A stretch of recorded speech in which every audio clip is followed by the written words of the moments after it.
नमस्कार। बिहार में जैसे जैसे चुनाव करीब आता जा रहा है, प्रशांत किशोर आक्रामक होते जा रहे हैं। प्रशांत किशोर अपनी झोली से ऐसे ऐसे तीर निकाल रहे हैं कि जिनसे ये लगने लगा है कि कहीं ऐसा तो नहीं होगा कि वो बिहार में राजनीति की धारा को उसी तरह उलट देंगे जैसे 2013 में अरविंद केजरीवाल ने दिल्ली में उलट दिया था। आज इस पर बातचीत। नमस्कार, एक बार फिर से मैं हूं शैलेश और आप देख रहे हैं सत्यहिंदी.com। सत्यहिंदी.com के इस प्रोग्राम में आज हम प्रशांत किशोर की रणनीति पर बातचीत करेंगे और ये देखेंगे कि किस तरह से वो एक तरफ एनडीए यानी बीजेपी, जेडीयू और दूसरी छोटी पार्टियों के गठबंधन को घेरने की कोशिश कर रहे हैं, तो दूसरी तरफ से वो कांग्रेस और आरजेडी को भी निशाने पर ले रहे हैं। एक उनकी कोशिश है मुसलमानों को अपनी तरफ करने की, जो इस चुनाव में महत्वपूर्ण साबित हो सकते हैं। ये एक खतरनाक स्थिति हो सकती है।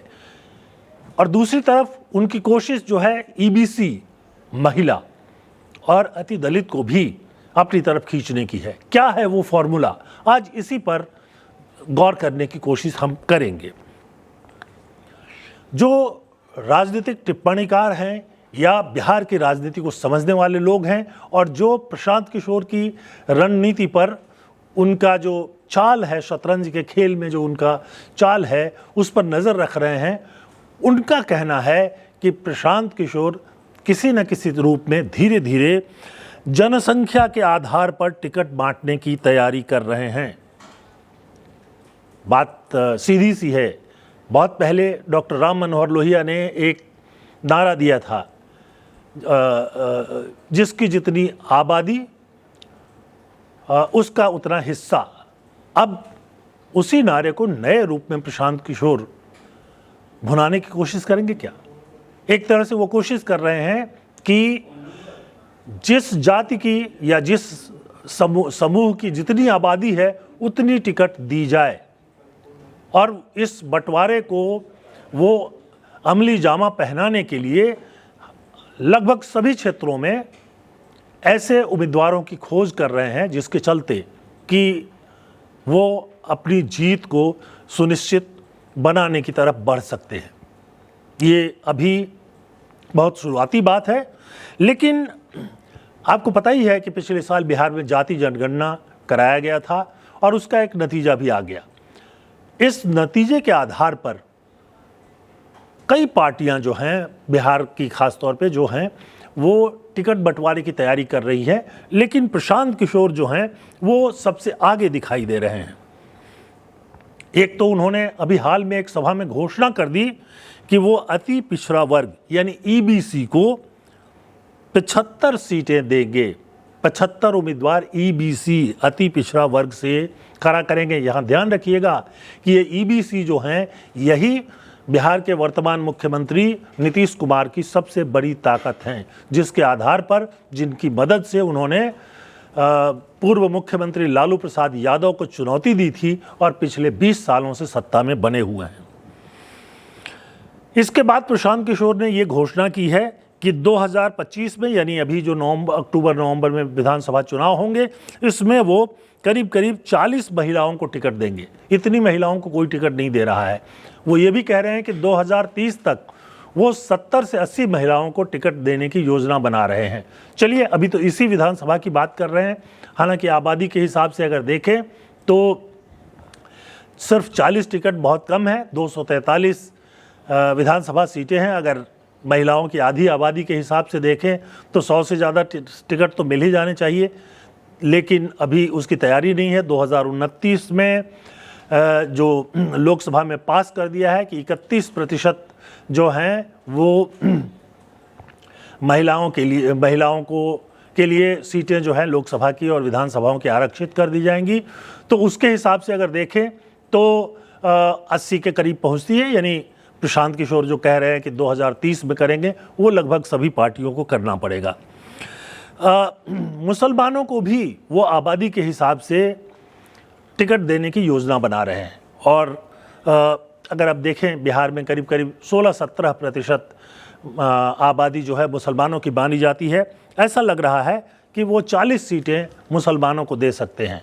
और यहाँ ये बताना ज़रूरी है कि पूर्व मुख्यमंत्री लालू प्रसाद यादव और उनके बेटे तेजस्वी यादव और उनकी पार्टी आरजेडी जो है वो मुस्लिम वोट पर पूरी तरह से निर्भर है। MY समीकरण जिसको कहते हैं, मुस्लिम और यादव, और अगर कहीं मुस्लिम खिसक जाए तो फिर चुनाव के नतीजे जो हैं काफ़ी हद तक बदल सकते हैं और ये एक बड़ा परिवर्तन कर सकता है। हम धीरे धीरे इन पर और भी बात करेंगे।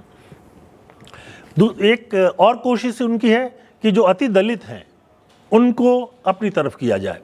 अति दलित भी नीतीश कुमार के साथ गए थे और इसलिए एक नया समीकरण बिहार में नीतीश कुमार ने बनाया था, अति पिछड़ा, अति दलित और महिला। इसके आधार पर 2005 से लगातार वो जीतते आ रहे हैं और बीच में थोड़े समय को अगर छोड़ दें, जब जीतन राम मांझी को उन्होंने ही मुख्यमंत्री बना दिया था, तो करीब करीब 20 साल से वो मुख्यमंत्री भी बने हुए हैं। लेकिन अगर दलित खिसकते हैं तो उनके सामने भी समस्या होगी। प्रशांत ने एक दलित मनोज भारती को पार्टी का अध्यक्ष बनाया है, जो इंडियन फॉरेन सर्विस के रिटायर्ड अधिकारी हैं। तो ये भी जो है एक महत्वपूर्ण बात होगी।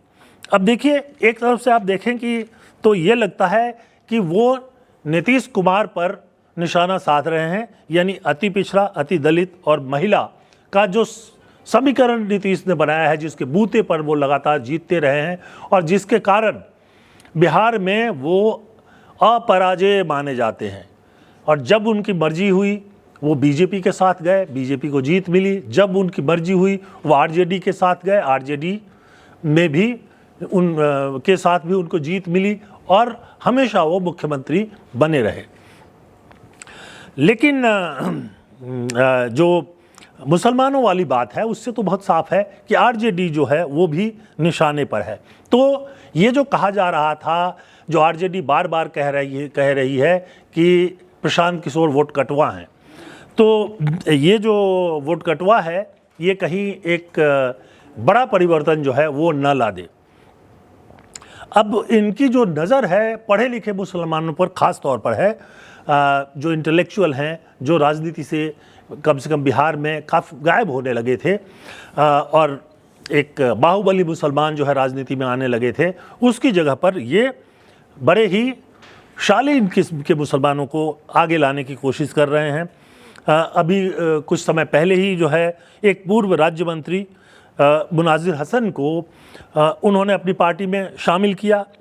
इसके पहले आपको ध्यान दिला दूं कि विधान परिषद का एक चुनाव हुआ था, जिन्होंने अशफाक अहमद जो निर्दलीय लड़ रहे थे उनको मदद की थी और वो चुनाव जीत गए थे। और एक तरह से माना जा रहा था कि ये जो है पहली जीत है स्वराज पार्टी की। अब 2024 के विधानसभा उपचुनावों को अगर देखें तो ये उपचुनाव 4 क्षेत्रों में हुए थे। कोई बड़ी सफलता तो नहीं मिली थी प्रशांत किशोर और उनकी पार्टी जन स्वराज को, लेकिन करीब करीब 11% वोट उनको मिल गए थे और 2 क्षेत्रों में तो वो 3-4% तक ही रह गए थे। लेकिन 2 क्षेत्रों में उनकी अच्छी खासी पैठ जो है वो दिखाई दी थी। और ये जो 2 क्षेत्रों में उनकी पैठ दिखाई दी थी, वही एक तरह से उनके टिकट बंटवारे का आधार बन रहा है, ऐसा बिहार के जो वरिष्ठ पत्रकार हैं, जो राजनीति को समझने वाले हैं, उनका कहना है।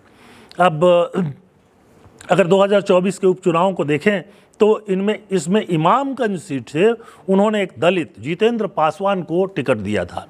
ये अलग बात है कि वहीं से हम यानी जीतन राम मांझी की पार्टी ने उम्मीदवार खड़ा किया था, एनडीए ने उसका समर्थन किया था, हमको जीत मिली और जितेंद्र पासवान हार गए, लेकिन उनको 22% वोट मिले और इसके चलते जो महागठबंधन का कैंडिडेट था उसको पराजित होना पड़ा।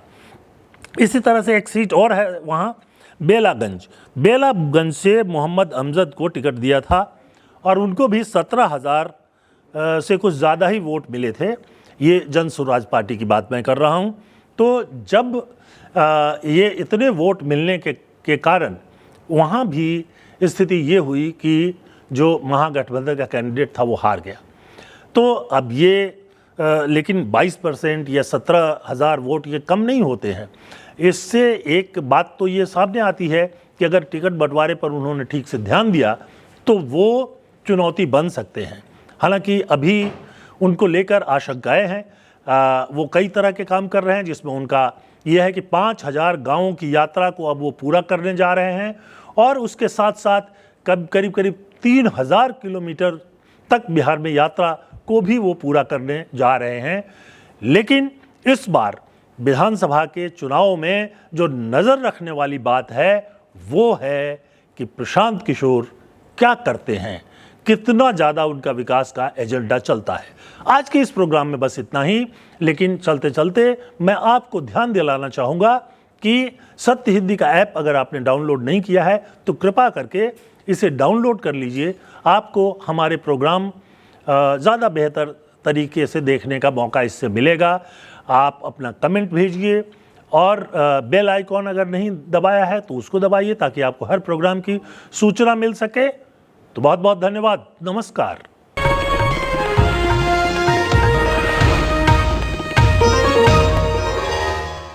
Copyright disclaimer under Section 107 of the Copyright Act 1976. Allowance is made for fair use for purposes such as criticism, comment, news reporting, scholarship, and research. Fair use is a use permitted by copyright statute that might otherwise be infringing.